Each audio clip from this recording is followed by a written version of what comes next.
Olá pessoal, professor Márcio. Vamos para a aula hoje de farmacologia antidislipêmico. Nós vamos tratar de hiperlipidemia, vamos tratar do aumento da gordura na circulação sanguínea, tanto a partir de triglicerídeos, tanto a partir do colesterol, que é uma importante causa dessa doença perigosa chamada aterosclerose, que é a diminuição do calibre das artérias devido ao acúmulo de colesterol nessas artérias. Tá? Também uma importante causa de doenças secundárias induzidas, como coronariopatias e doenças cardiovasculares, tá? Doenças vasculares encefálica isquêmica e doenças vasculares periféricas. Né? Promove alta mortalidade e morbidade em indivíduos de meia idade, responsável por 1/3 das mortes dos adultos nessa faixa de idade, e a hiperlipidemia como um todo favorece ao aparecimento dessas doenças cardiovasculares. O importante, então, é prevenir e manter os níveis de lipídio no sangue estáveis, e aí nós vamos ver como que nós podemos fazer isso através dos medicamentos, tá?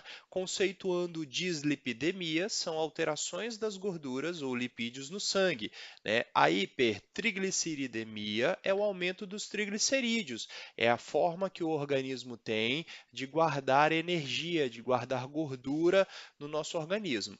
Também temos a hipercolesterolemia, que é o aumento do colesterol no sangue. Tá? O colesterol, que é uma gordura importante para a formação das membranas, formação do fator de hidratação natural da pele, também formação da nossa vitamina D3. Então, ele tem extrema importância. Tá? E nós podemos também ter a dislipidemia mista, em que tanto o colesterol quanto o triglicerídeos estão aumentados no sangue. Olha, as gorduras são essenciais no nosso organismo, mas quando em taxas elevadas podem causar doenças como obesidade, ataque cardíaco, derrame, entre outras anormalidades. Tá? Então, por isso que nós precisamos rapidamente controlar esse risco aterogênico, que é o acúmulo de colesterol nas artérias, diminuindo o fluxo das nossas hemácias. E esse risco aterogênico está diretamente ligado aos hábitos alimentares, à obesidade e ao tipo de alimento que esse indivíduo consome, né? Literalmente, diretamente ligada ao estilo de vida, né? Então, a modificação do estilo de vida, como exercícios, como caminhada, como exercício físico e uma dieta equilibrada, favorece a melhora dos níveis de lipídio no sangue. Tá? Também acaba favorecendo a prevenção das doenças cardiovasculares. Tá? Uma brincadeirinha aqui, ó, não vale fazer o Photoshop, tem que fazer a dieta e o exercício. Tá? Então, a terapia farmacológica das dislipidemias, elas iniciam com os inibidores de uma enzima específica que está relacionada na síntese do colesterol endógeno. 70% do colesterol do nosso corpo, né, presente no nosso corpo, é produzido pelo fígado. 30% a gente adquire na alimentação. Então, o fígado produz, através de uma complexa cascata de reação, que usa o isopreno como base para a formação do colesterol.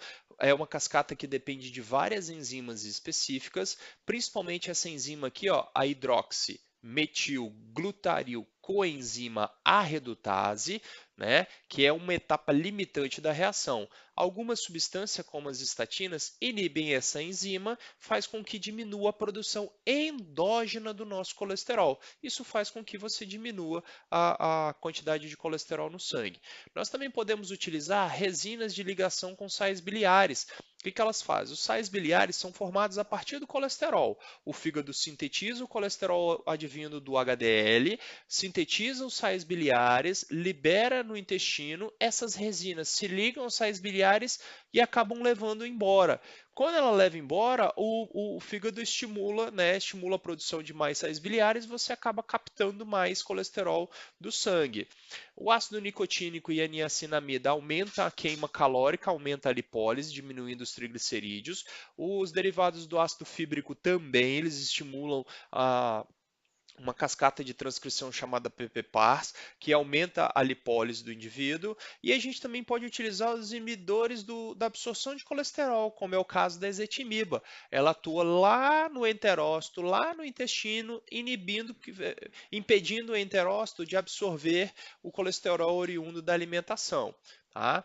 Então a gente precisa controlar os níveis de colesterol no sangue, porque ele é a terceira causa de mortalidade, né, nos indivíduos, a hipertensão, tabagismo e colesterol, tá? Obesidade e sedentarismo também. Então a gente precisa controlar não só o colesterol através do medicamento, mas trabalhando o indivíduo na sua alimentação e no exercício físico.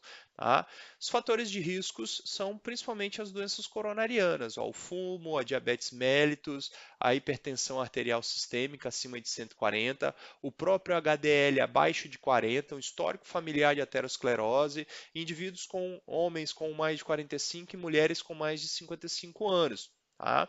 O colesterol está aqui, ó, é uma gordura, né? Ela apresenta-se na forma livre nas membranas plasmáticas na superfície das lipoproteínas. Essas lipoproteínas são as proteínas responsáveis por transportar o colesterol pelo sangue, tá? Na forma esterificadas, elas ficam dentro dessas lipoproteínas, então elas são transportadas de maneira mais homogênea. 70% do colesterol é produzido pelo nosso fígado e ele tem as funções como sais biliares, os hormônios esteroides e a vitamina D3, dentre outros. Tá? Então, olha só, aqui tem a cascata de formação do colesterol. Ó. É formada a partir da acetilcoenzima A, formando 3-hidroxi-3-metilglutariol-CoA, que é um composto intermediário.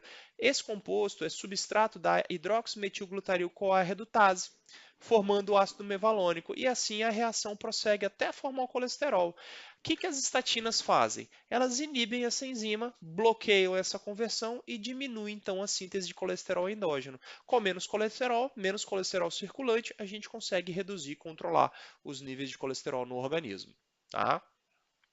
Esse colesterol ele é regulado pelo próprio hepatócito, tá? O colesterol advindo do colesterol, esse superfornecimento, ou seja, um aumento do consumo do colesterol, estimula o armazenamento desses ésteres de colesterol, tá? Então você inibe a síntese de colesterol naturalmente, tá? Quando você acaba também inibindo a síntese de receptores de LDL, tá? O indivíduo acaba comendo mais, tendo colesterol endógeno, você acaba fazendo essa regulação negativa, diminui a liberação desses receptores que captam o colesterol no sangue, tá? O contrário também, você diminui drasticamente o colesterol, você aumenta a síntese de receptor e aumenta a captação do LDL, transportando os ésteres de colesterol da circulação sanguínea, tá? Isso é a regulação do metabolismo do colesterol. Os triglicerídeos é a forma de armazenar a reserva energética do nosso organismo, tá? Os ácidos graxos são absorvidos, eles são ligados ao glicerol, esterificados na forma de triglicerídeo, ó, e esses triglicerídeos são armazenados no adipócito. Quando o indivíduo entra em jejum, demanda energia, esses triglicerídeos são quebrados, novamente ácidos graxos, e esses ácidos graxos são oxidados nas células musculares e no fígado para a produção de ATP. Tá? Então a gente tem os triglicerídeos como forma de armazenamento. O excesso de triglicerídeo no adipócito e o excesso de triglicerídeo circulante, que está diretamente relacionado a uma alimentação rica em gorduras, que é o problema.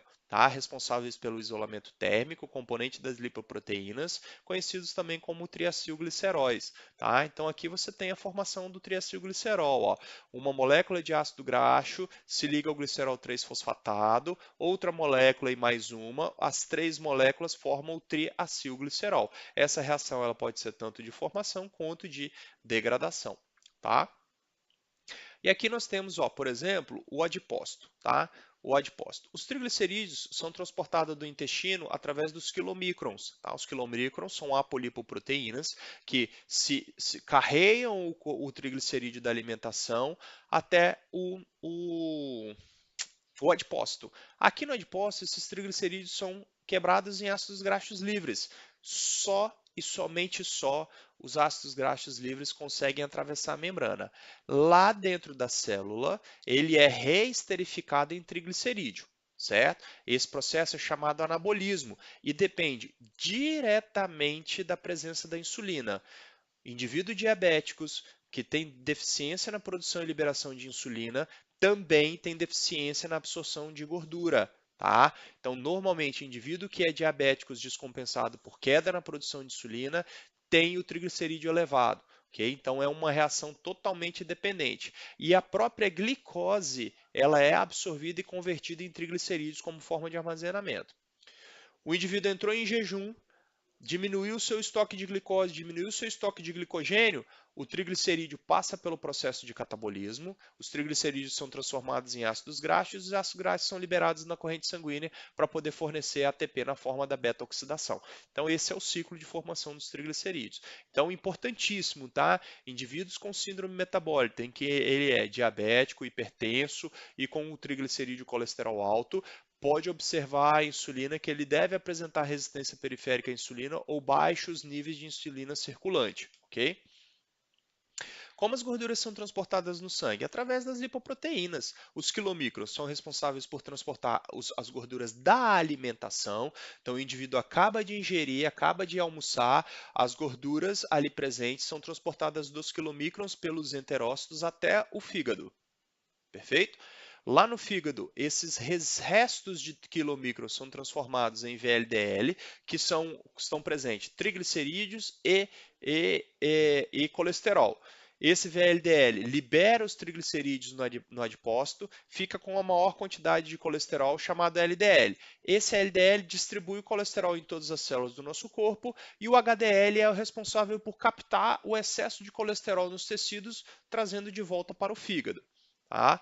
Então aqui a gente pode ver a diferença de tamanho entre eles, ó, o quilomicron da alimentação, o VLDL. Esse IDL é um intermediário entre o VLDL e o LDL. O LDL é rico em colesterol e o colesterol HDL, né, considerado como bom colesterol, ele captura o excesso de colesterol no sangue e volta para o fígado para ser resterificado. Okay? Então o quilomicron ó, ele é responsável por absorver os ácidos graxos e o triglicerídeo e o colesterol da alimentação. Ó, o enterócito forma o quilomicron, ele é então transportado para o fígado. Ó, o quilomicron, ele então vem do intestino, vai para o fígado e os remanescentes de quilomicron são transformados em VLDL. Tá? O VLDL então transporta do fígado o colesterol e o triglicerídeo. O colesterol é diretamente levado para as células para ser armazenado, então o VLDL é convertido em LDL, que transporta o colesterol também para as células. Tá?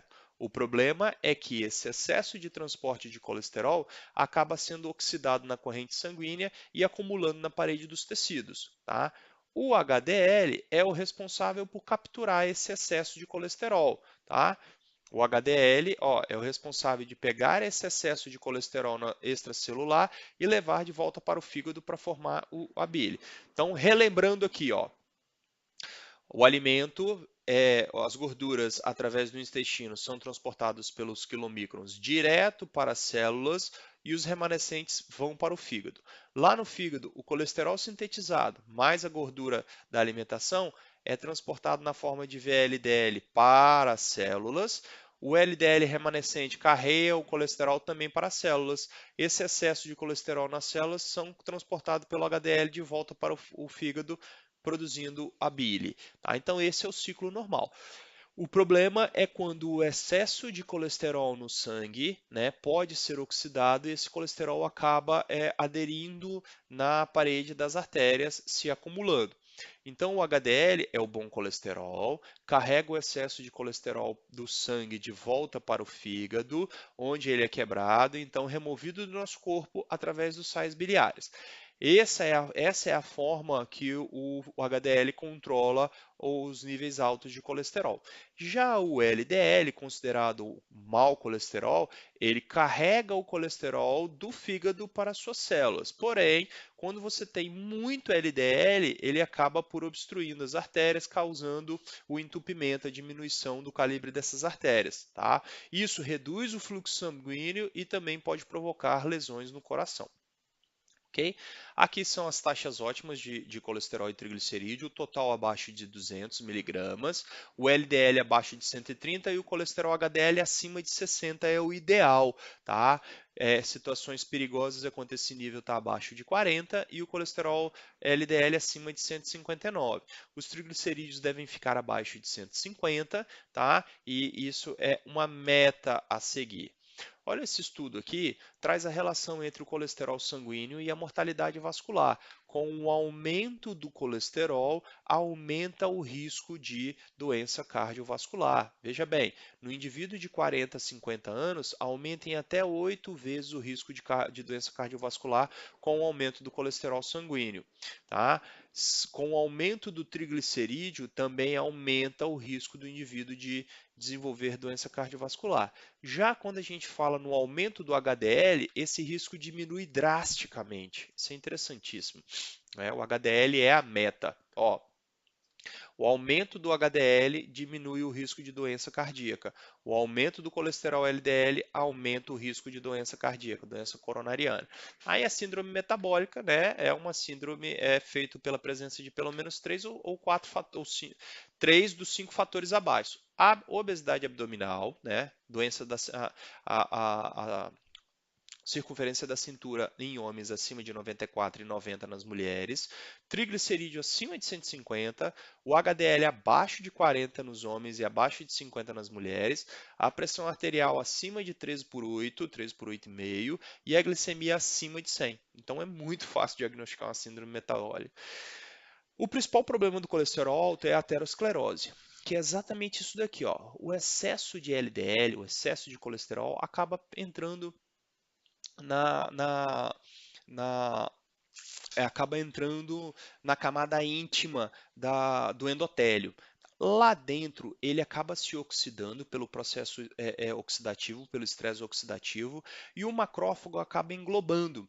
O macrófago não tem a capacidade de metabolizar o colesterol.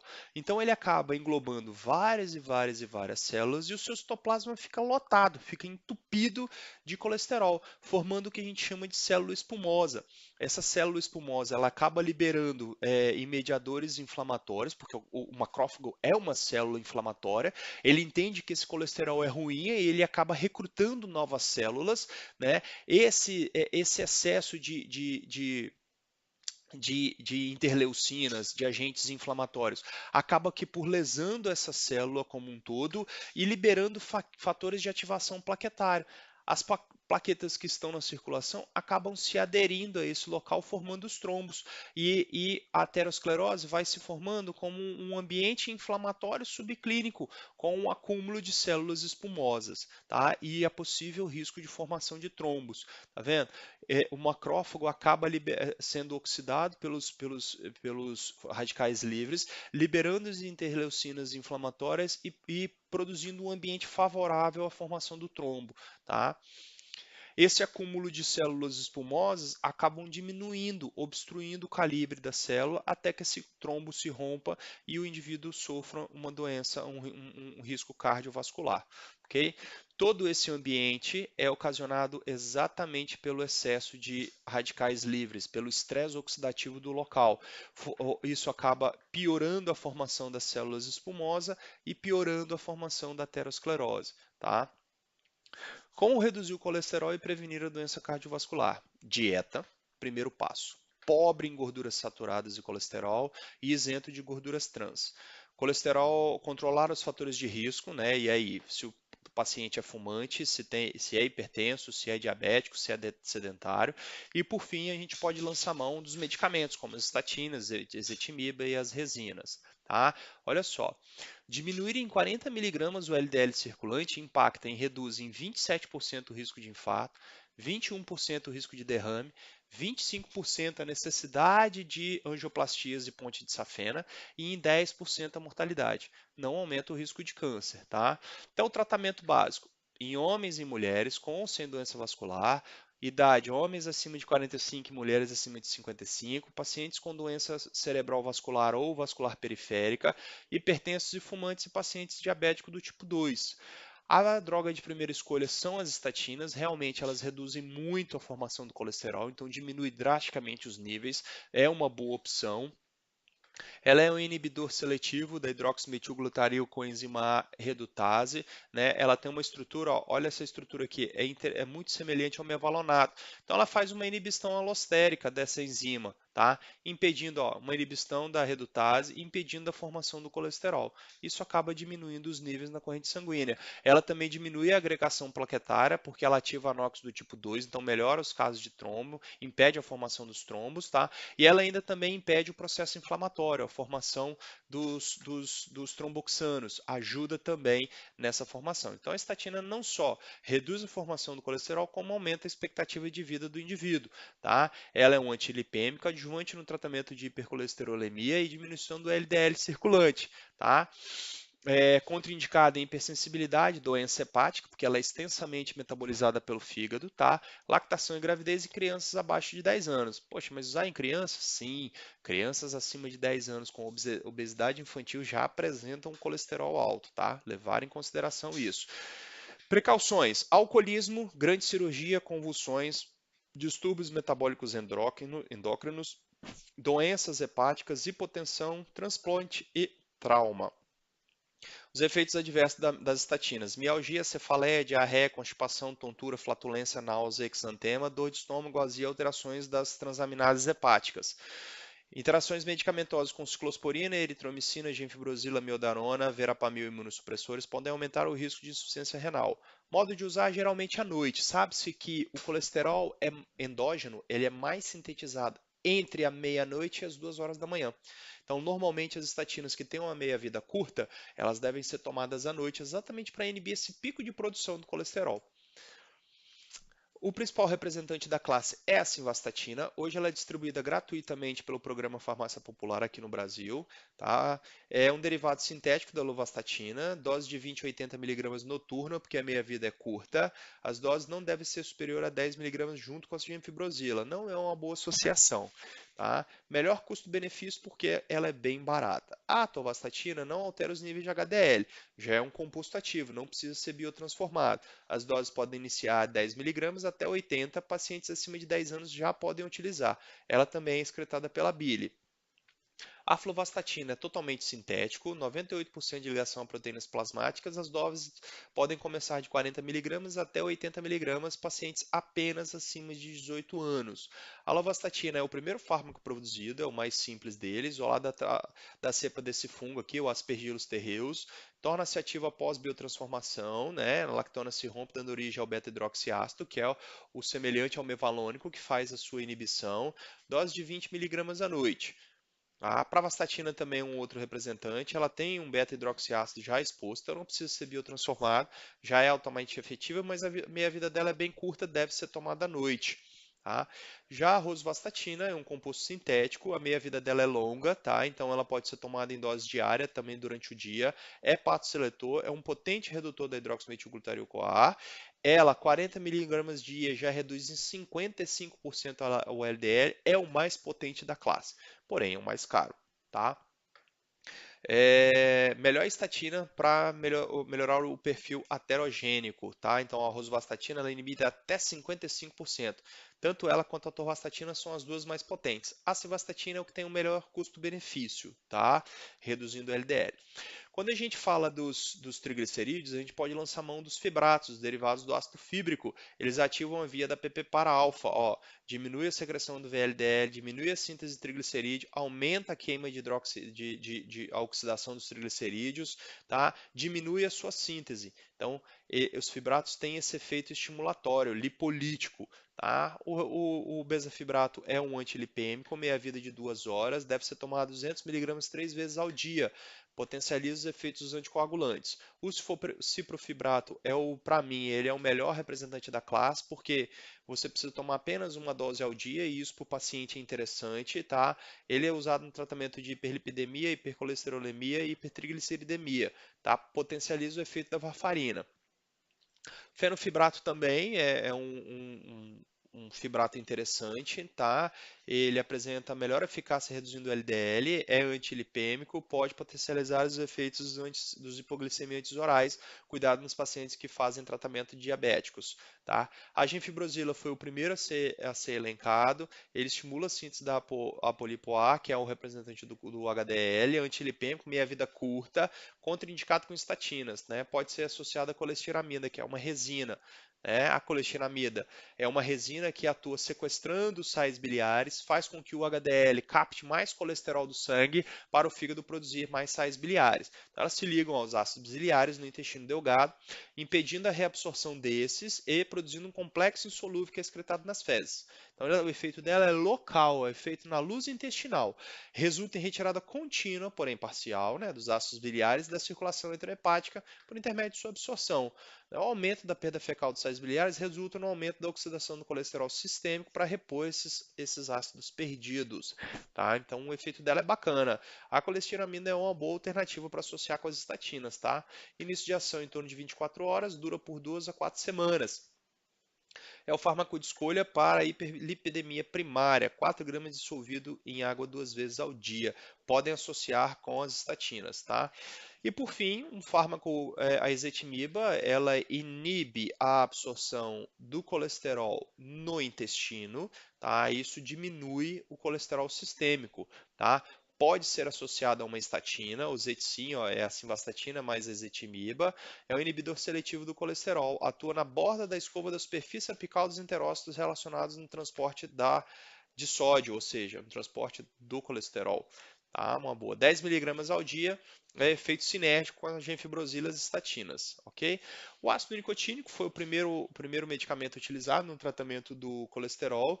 Ele aumenta a mobilização dos ácidos graxos livres e aí ele aumenta o consumo e a queima, né? Hoje ele não é tão utilizado, mas ainda pode ser uma alternativa, né? O ácido nicotínico é a vitamina B3, né? A niacina, ou nicotinamida, né? A amida.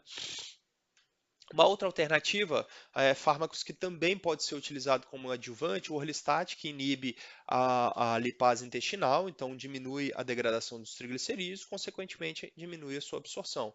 O ômega 3, que diminui o processo inflamatório, isso, né, na aterosclerose é interessante. Também tem estudos do sildenafil na aterosclerose, diminuindo a formação de oxidantes. O resveratrol também é um antioxidante do coração, melhora o risco de obstrução das coronárias. A coenzima Q10 melhora a beta-oxidação. A arginina é um vasodilatador, então melhora a circulação. O ácido lipoico melhora a queima de triglicerídeos. A taurina é um antioxidante potente do coração. Então tem diversas outras alternativas que a gente pode estar associando aos medicamentos clássicos no intuito de melhorar a qualidade de vida do nosso paciente, ok?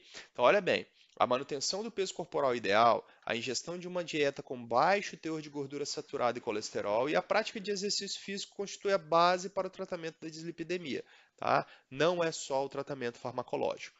Ok, gente? Muito obrigado. Dá um curte aí no vídeo, assina o nosso canal, que a gente vai mandar mais videozinhos aí daqui uns dias, tá? Um abraço.